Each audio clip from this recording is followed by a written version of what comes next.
आसफ खान और आप देख रहे हैं यूट्यूब पर खामोश क्यों HK। दोस्तों, पेशावर BRT को लेकर काफ़ी बातें हो रही हैं कि ये प्रोजेक्ट मुकम्मल नाकाम हो चुका है और इस पे लागत भी बहुत है और इसका अपना जो अरसा दराज है इसके कंप्लीट होने में वो आप सबके सामने है। ये KPK हुकूमत का प्रोजेक्ट था और इसे मेरे ख्याल में मुकम्मल होना था छः माह के अंदर अंदर ये प्रोजेक्ट कंप्लीट होना था BRT का, लेकिन 3 साल के बाद बिल आखिर इसका इफ्तिताह जो है वो वज़ीर आज़म इमरान खान ने जाके खुद किया है।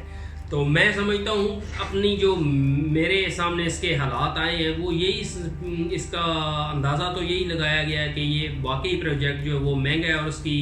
अपना दलील ये दी जाती है कि ये लेट हो गया है, 3 साल तक ये कंप्लीट ना हो सका, क्योंकि आज से 6 माह पहले आज से 3 साल पहले जो अपना हमारी करेंसी का रेट था, जो डॉलर का रेट था वो और था। तो जब ज़ाहिर डॉलर आपको पता है ऊपर चला गया है तो फिर हर चीज़ तो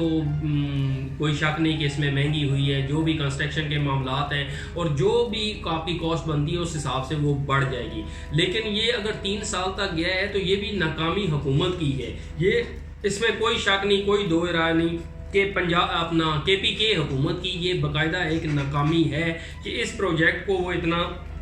खींच के लंबा ले गए कि इसे 3 साल लग गए कंप्लीट होते होते। चलो बिल आखिर ये कंप्लीट हो गया। ये इतना बुरा प्रोजेक्ट नहीं है, हमारे मुल्क को इन चीज़ों की ज़रूरत है, लेकिन मैं समझता हूँ जितना इन पर अपना खर्च किया जाता है उस हिसाब से फिर जब इनको अपना सर्विस के लिए ऑन किया जाता है तो इन पर बड़ी बड़ी हुकूमत सब्सिडी देती है कि अब आप रावलपिंडी मेट्रो को ले लें, वो मुल्तान हो, लाहौर हो या इससे अपना पेशावर वाली BRT हो, इन सब पर सब्सिडी दी जाती है गवर्नमेंट की तरफ से। यानी कि अगर इसका किराया बनता है मिसाल के तौर पे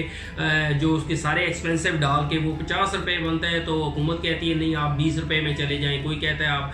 100 बनता है तो आप 50 में चले जाएं। दोस्तों, अगर इतनी मेहनत के बाद, इतने तवील अरसे के बाद, वक्त का भी ज़्यादा होता है इनमें और इतनी भारी इस कौम का पैसा खर्च करके पाकिस्तान एक पहले ही खसारे में चलने वाला मुल्क है, तो उसके बावजूद अगर आप इस तरह की चीज़ें बनाते हैं, इस तरह के प्रोजेक्ट बनाते हैं, कोई शक नहीं अवाम की सहूलत के लिए ज़रूरी है, लेकिन फिर उन्हें सब्सिडी पर चलाना कि बस ये अपना यानी कि ख़जाने पर बोझ है। एक लिहाज से कह लें कि आप ख़जाने पर बोझ हैं, क्योंकि जब आप उन्हें सब्सिडी पर चलाएंगे वो अपना खर्चा ही नहीं उठा सकती। BRT हो या वो मेट्रो कोई भी हो, लाहौर हो, रावलपिंडी, मुल्तान जो भी है, वो अपना खर्चा भी नहीं निकाल सकती, तो उसने फिर ख़जाने में क्या देना है और को अपना मुल्क को क्या फ़ायदा देना है। वो मैं सिर्फ फिर इस को कहना बिल्कुल दो राय नहीं हो सकती कि दिखावे के लिए रह जाता है कि बस लोगों की वाह वाह सुननी और तालियां बजानी है। ठीक है, कोई शक नहीं, अवाम को सहूलत मिल जाती है, अवाम के लिए भला हो जाता है, लेकिन अवाम के लिए इस तरह भला करेंगे तो फिर आगे जाके ये चीज़ें जो वो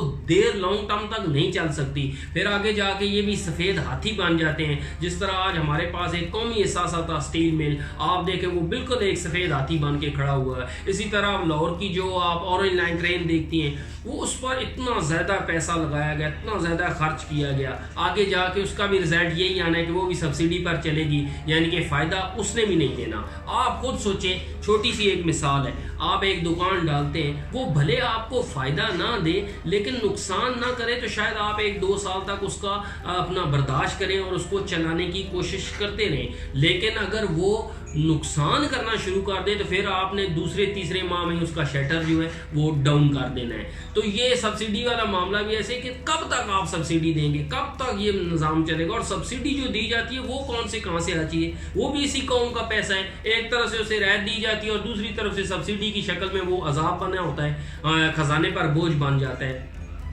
अब जो ये BRT का मंसूबा है, इसे मैं देख रहा हूँ 2-3 हफ्ते हुए ओपन हुए, तो इसमें 2-3 बसों को बाकायदा आग लग चुकी है, आतिशज़दगी का वो शिकार हो गई हैं, क्योंकि ये वाज़ह रहा है हाइब्रिड बसें हैं, चार्जिंग पे भी चलती हैं, इन पे बड़ी बैटरी हैं, वो हीट अप हो जाती हैं तो उनको नुकसान होता है। लेकिन अमूमन ये होना नहीं चाहिए था। जब ये बसें ख़रीदी गई, या अब वो उनके मैं तर्जुमान को सुन रहा था BRT के, वो कह रहे थे जो प्रोजेक्ट इंचार्ज हैं کہہ رہے تھے کہ یہ عوام جو ہے وہ بہت زیادہ اس میں بس آتی ہے تو بالکل گھس جاتے ہیں جی، اس پہ لوڈ کافی پڑتا ہے جس کی وجہ سے ان کا اپنا ہر 2-3 منٹ بعد بس آتی ہے اسٹیشن پر، ان کو ریسٹ بھی نہیں ملتا بسز کو، اس وجہ سے وہ ہیٹ اپ ہوتی ہے اور بیٹری میں آگ بھڑکتی ہے جس کی وجہ سے پوری بس آگ کی لپیٹ میں آ جاتی ہے۔ تو بھائی یہ آپ نے لینے سے پہلے دیکھنا تھا، لینے سے پہلے یہ سارے معاملات طے ہوتے ہیں کہ ان بسوں کی اپنا لوڈ کیپیسٹی کتنی ہے، ان کی اپنا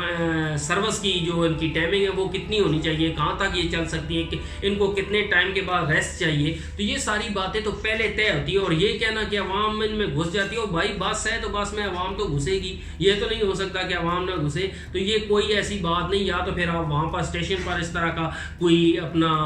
ہدایت نامے چپکا دیں، وہاں پر اپنا بل بورڈ لگائیں اس طرح کے چھوٹے چھوٹے بنا کے آپ وہاں پر کہ بھائی اس بس میں اتنی کیپیسٹی ہے، اتنے ہی لوگ سوار ہو سکتے ہیں۔ تو اگر وہ نہیں ہے تو پھر لوگوں کو کیا پتا، لوگوں نے تو بس آئی ہے تو ہر بندے کی کوشش ہوتی ہے پاکستان میں تو ویسے بھی ایک ٹینٹ چلتا ہے، خواہ مخواہ جو گھر میں جا کے جس نے سونا ہو وہ بھی جلدی میں ہوتا ہے، آپ کو نظر آتا ہے آئے دن ٹریفک کے معاملے میں سگنل توڑے جاتے ہیں کہ سڑکیں پھلانگ کے، چاہے اوپر سے فٹ برج موجود ہو لیکن لوگ پھر بھی نیچے سے گزرتے ہوئے جگلے توڑ کے نظر آتے ہیں۔ تو بظاہر جو یہ جتنے پروجیکٹ ہیں BRT ہو یا دوسری میٹرو والے معاملے ہوں، یہ ایک میگا پروجیکٹ تھے، ٹھیک ہے ہمارے ملک میں ان چیزوں کی بہت کمی تھی تو اچھا لگتا ہے کہ چلو کچھ لوگوں کے لیے سہولت ہو جائے گی، لیکن انہیں منافع بخش بنانا چاہیے، نہ کہ یہ آگے جا کے یہ بھی ریلوے پاکستان بن جائیں اور اس کی طرح پھر کھنڈر کا منظر پیش ہوگا، کیونکہ جب یہ اپنا بوجھ نہیں اٹھا سکیں گے تو سبسڈی ساری زندگی پہ، سبسڈی پہ، بھاڑے پہ، کرائے پہ، ہدار پہ آپ یہ چیزیں نہیں چلا سکتے، پھر آخر ان کا نقصان ہوتا ہے۔